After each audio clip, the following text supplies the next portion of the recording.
Notice how the sun still shines, even when the clouds are in front of it.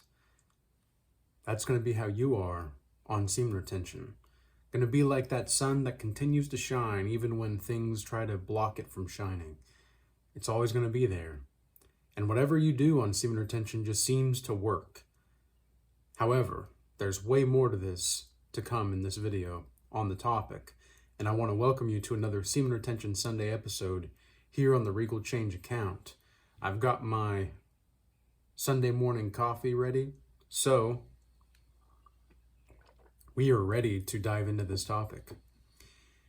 It seems to be the case that many people start to exhibit these newfound explorations and territories on semen retention. We are conducting in real time and in true time a Regal Retention Study number 1 for the Regal Academy right now and for the volunteers that have signed up for this over the past week. And we are going to do a 30-day study that determines the psychological and physiological effects of semen retention and how it differentiates between person to person. Because this is worth studying, and this is worth looking into at a more scientific level and a more practical level, because everybody knows about the benefits of semen retention that's practiced it. I mean, when you practice semen retention and you have the intent to grow closer to your relationship to God and to the soul of existence, things just start to work out a little bit more in your favor. It's like really whatever you do just seems to work out. But is this a byproduct of semen retention, or is this a byproduct of discipline, or is it a combination of a variety of different things? That's really what we're going to be studying for this Regal Retention study. And so we're in the middle of this right now. We're just barely getting started with it. We're not even a week in yet, but I'm very confident in seeing the people's progress through time, because I have the data myself in which I've seen many people who have practiced semen retention explore and expand upon these benefits. Now, I don't like to think about them as benefits, and I don't like to focus so much more on women when it comes to semen retention. I understand that there's a proclivity that most men have toward wanting to find a mate, because obviously talking about women and talking about lust sells to men. And you might think to yourself, oh, well, I'm not one of those men. It's like, okay, well then why are you watching all the other channels? Because there's thousands and thousands of views on some of these videos talking about women and semen retention, right? And it's not a bad thing. Like, I don't think this is a wrong thing. I just think that you need to be a little bit more educated about why you're doing what you're doing and how you're doing it. And this comes down to studying your own psyche. Really that simple. So it's not just about the practice, it's about analyzing and seeing yourself in yourself. So what exactly does that mean? Well, this means that whatever you are doing when it comes to semen retention, and you're actually trying to get closer to your relationship with the soul of existence, seems like everything just kind of works out for you, right? It just seems like everything starts to just fall into place. Even the things that are mistakes fall into place. Even the things that don't seem like they should be working, work out. And maybe you don't think this. Maybe you're experiencing something different. Well, then I implore you to encourage yourself to try a new symbolic narrative field perspective. Now, the Regal Change old-timers who are aware of the Regal timeline theory will be very familiar with this newfound terminology that I've been using more on my channel, and the changes that I've made in my own pursuit of truth into just being the truth. I don't really need to seek the truth anymore. I don't really need to seek, because I am now just being in the truth. And I'm holding space for people that maybe can't see certain things yet. And I know that there are other people who are holding space for things that I can't see yet either.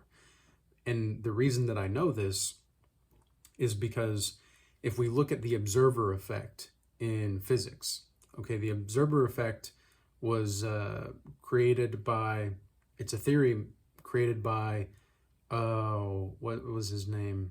Knowles? Was his name Knowles? He was a physicist. He won the Nobel Prize in 1922 for theoretical physics. But anyway, he was someone who observed that when you observe the situation, or when you observe the things that are happening in the situation that you're looking at, the observation in of itself changes the situation. And then we have the double slit experiment that describes this as well with light. Okay, light acts as a wave and a particle. So, the particles, which are photons, they act as stable particles that you can experience and see. But when you're not looking at them, there's a shadow that acts as a wave. So this means that light appears until it appears, and it exists without knowing it exists until it is observed and exists therein. So what exactly does this mean for when we look at ourselves? When we look at ourselves, how does this work? And what does this have to do with semen retention? Well, it has everything to do with semen retention, because you're no longer a depleted Coomer. You're no longer worshiping the pink palace. And so what you're doing is you're able to reflect on yourself and your actions a little bit more thoroughly. So now you might see things about yourself because the light, you're welcoming the light. You're welcoming the light of not only, actual physical light, but actually spiritual light internally to where darkness once was. And so you're going to be noticing certain things about yourself that maybe you didn't notice before. And so determining spiritual truth is going to have a significant effect on you when you actually observe yourself, because you recognize that, okay, there's going to be things that I don't know about but maybe exist, and there's going to be things that people know about apart from myself that actually exist that I don't know about either. And maybe there's things within me that I know, but I don't remember, because time is non-linear. This is a critical part of understanding time in the Regal timeline theory. God, the soul of existence, is timeless. Okay, think about this. I've given the example of you wanting to send positive vibes to your past self, right? If you want to send positive vibes to your past self, does your past self know that you are, actually experiencing those positive vibes? No, not really. I mean, maybe it feels them, but maybe it doesn't, right? But nonetheless, your present self is sending maybe your future self some good vibes and some good thoughts, or whatever you want to call them, right? Prayer, mantra, whatever it is. And so now you're there and you're sending these things from the present moment, but it's like, well, what exactly is the present moment then? What exactly is the difference between the present moment and the now? Well, the now is where the soul of existence resides, but the soul of existence is also the reason why time and patterns exist in time to begin with. The soul of existence is not a thing, it's the reason why things exist. It's a very different thing. So it's not to say, and this is definitely more of a Hindu approach to a lot of different things, right? It's the forms that manifest that within timelessness and within time that are real, but the truth is everlasting. The truth is something outside of the form. So you are not the body, right? And this is something you'll discover on semen retention. You're not the body. I mean, you can even try meditating right now. Just try meditating right now.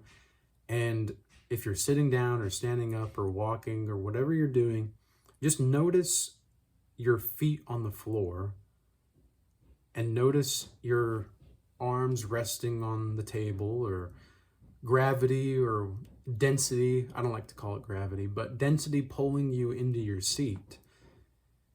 Notice how your vision is not quite dark. Notice any sounds around you, and just be fully present in your body. Now, where are you? Now, where do you begin and where does your body end? Or is it all just a happening of awareness? You can't really get to this type of thing without semen retention. And I'm not saying that enlightenment or being enlightened you have to be on semen retention in order to be enlightened. That's not, because you'd be missing the point of enlightenment at that point. But what I'm saying is that there are certain faculties and cognitive abilities within your mind that are being surrendered when you're a depleted coomer. And when you're a depleted coomer who doesn't know how to integrate themselves fully and their psychological functions and their archetypes, and recognize that there's a difference between the archetype expressing itself through you and you trying to attach yourself to an archetype. Now, there might be certain archetypes that express themselves more fully through you, like a sage or a warrior or a king or a lover, right? Like there might be archetypes that express themselves more so through you in those types of ways, but ultimately you are not the thing. Like, you're part of it, but you're not it. And yet at the same time, you are it. You are it, but you're the vessel for it. You're the vessel for it. And this is exactly what you start to recognize on semen retention, is that you are a vessel for life. You are a vessel for something more. And this is why everything that you do works out on semen retention. And it's not because you're holding semen exactly. It's because you're recognizing that semen retention is a spiritual practice to something more, something even more significant. I've stumbled upon something even more significant with the Regal timeline theory, and I've discovered that there is nothing to discover. And I wouldn't have gotten to this point without semen retention. I really don't think that. And it's not to say that semen retention is, again, the end-all be-all, or that we should worship the practice or anything of the sort, but it's a spiritual practice. It's like sun gazing, right? Again, the Regal Change old-timers will know that for the last few months I've been talking a lot about sun gazing, and I'm very pleased with the response for the most part. At the very beginning, when I started to talk about it, people were very, I don't know about this. And now we've developed a community online where it's normal. Like we've normalized sun gazing again. And thank God for that, thank the soul of existence for that, because that's exactly what we need to do. We need to start normalizing these spiritual practices again, because we can have, like, utopia is not the end all goal, right? Like, this is one of the problems with socialism. This is one of the problems with, communism, etc. Like capitalism is under fiat currencies. It is just communism disguised, right? Like, fiat currency is terrible. And if you don't know what fiat currency is, then we just don't have time to go into those little things. But you can do research about it, and you can come back to this when you're ready. Again, this is me holding a space for some people when you're ready. I am not about trying to convince anybody of anything anymore. I'm not trying to tell people how to live their life and whatnot. I just know what I know, and I know what I've experienced, and I know enough about the world in which I must be a trusted participant in it without being exiled in myself or exiled from the soul of existence. Because if you can't be a trusted participant with life, okay, this is pretty much like the light slit experiment acting out in relationships in real time. Okay, every single type of religion out there mentions how we are the light. Okay, Jesus Christ talks about this in the Bible, all right?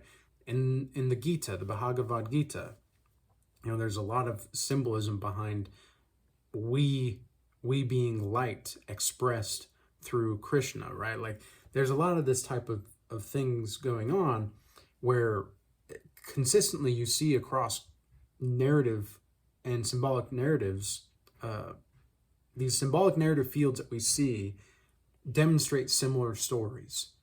Okay, so what does that mean about the psyche? It means that the religions are trying to map onto the psyche. They're trying to create a map for the psyche. They're trying to create a system for the psyche to escape that system into freedom using the system. And this is exactly what I do with the Godlike Mastery offer that I have specifically. I create systems for people, custom systems, so that they can transcend these systems. And it's only when they're open to being wrong about what they value most, as well as being able to tell the difference between something happening internally when it comes to responses and reactions, that they can actually transcend these systems.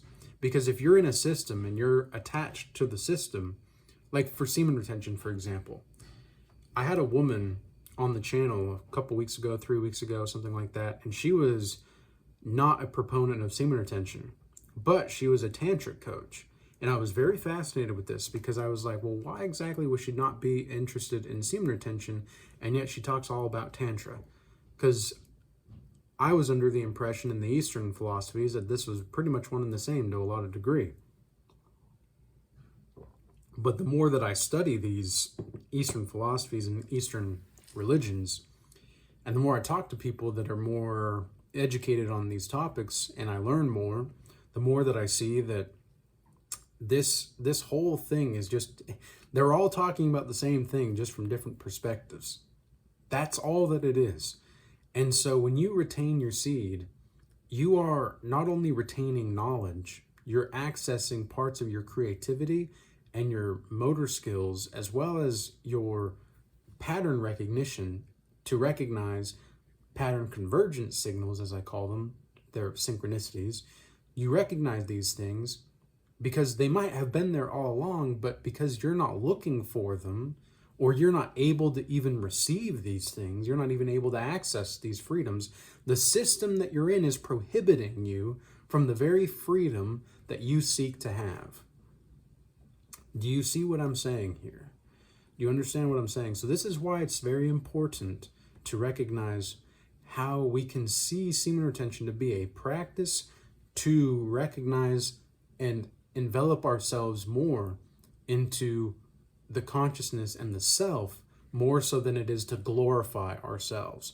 Now, you might have to recognize that, yeah, being godlike, it's not about glorifying yourself, but it's about glorifying that which gave you these things.